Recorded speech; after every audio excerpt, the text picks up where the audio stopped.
This video classroom lesson is sponsored by Transmission Bench. Visit the transmissionbench.com store for the Deluxe Super Kit, other parts, and even the video classroom lessons used during this project.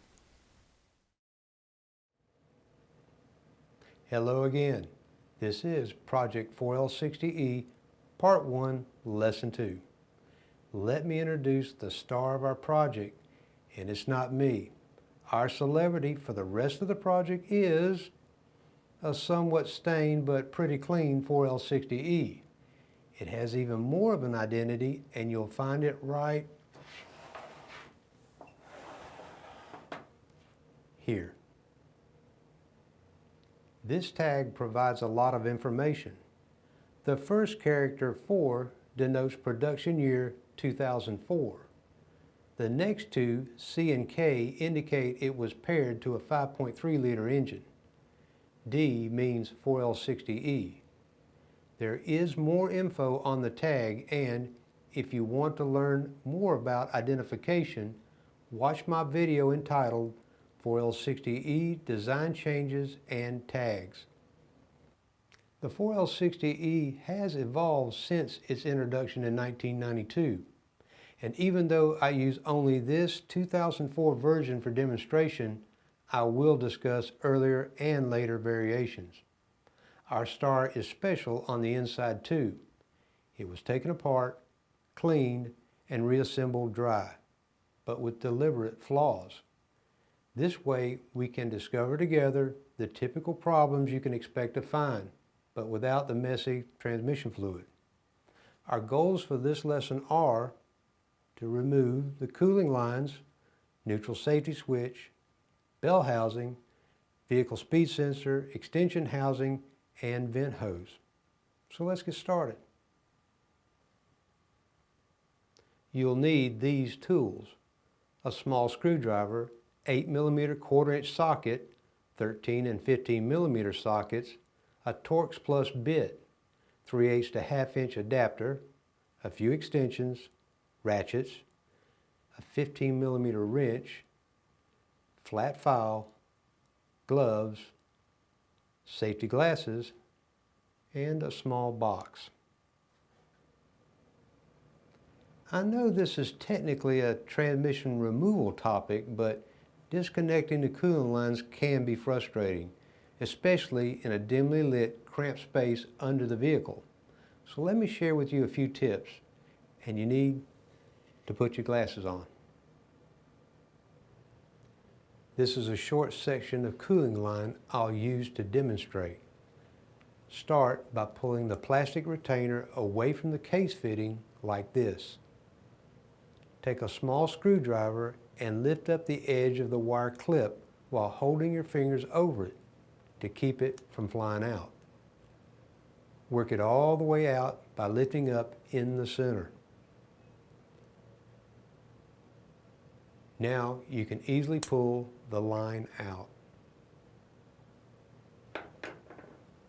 Go ahead and replace the clip.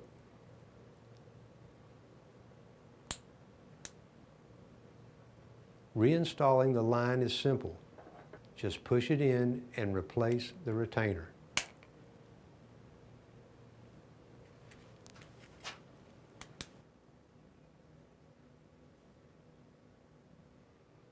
I hope this helps when you're removing a transmission from the vehicle. And another thing while you're under the vehicle. Removing the neutral safety switch can appear to be simple, but you can damage it, so here's another tip. You need to file the selector shaft in this area, or the switch will be ruined as you try to slide it off of the shaft. I also recommend not attempting to unplug the wiring harness. Sometimes the connectors are glued to the switch, so it's better to leave the entire assembly together under the vehicle. Let's remove the 13mm bolt here.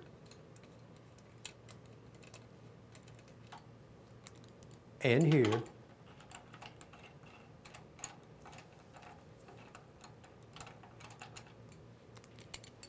take a flat file and file the shaft in this area. It's hard to see, but it's mushroomed here, where the shift lever is fastened.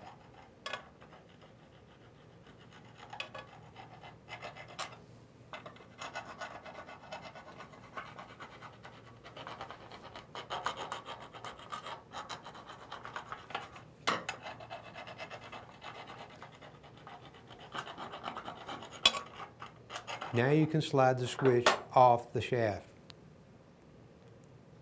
Look at the hole and shaft closely and notice how the flat areas index together.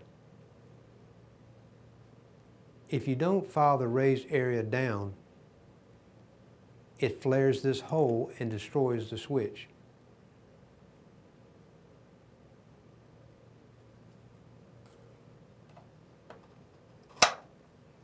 To work properly, it must fit tight on the selector shaft like this. Once again, try to do this before removing the transmission from the vehicle. Removing the bell housing is just about impossible unless you get this tool. This is the special Torx style bit I mentioned in lesson 1. It's a Torx Plus 50 IP bit. The Sonex part number is 77000HBK. I pressed mine into a 3/8 drive Craftsman brand bit holder. To get the bell off, put the tool on a 3/8 to 1/2 inch adapter. Get a 10-inch or longer 1/2 inch extension and ratchet. Make sure you wear gloves to protect your hands because this edge is very sharp. These bolts are torqued pretty tight, so you may need to use a cheater pipe like I do sometimes. You may also need someone to help hold the transmission in place or even resort to clamping it to the workbench. Again, the bolts will be very tight, so try to keep the ratchet head steady as you break all the bolts loose.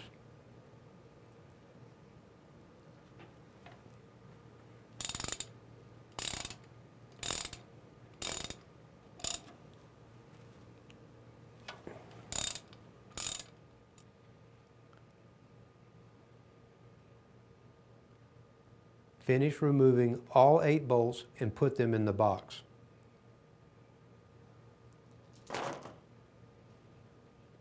Remove the bell housing and set it on the other bench. If you're working on a 2-wheel drive model, remove the vehicle speed sensor now. Use a 5/16 or 8mm socket to remove the retainer bolt.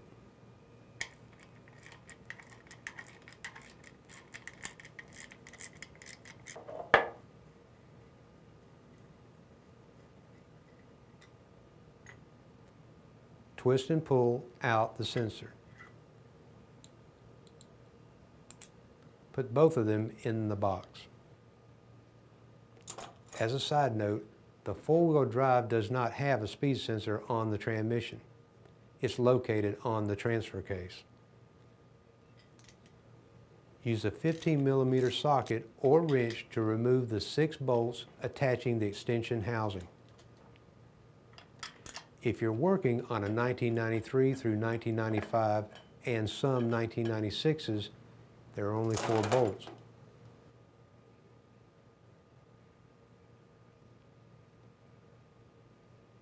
There should be an O-ring located here. Don't remove it. Set the housing on the bench.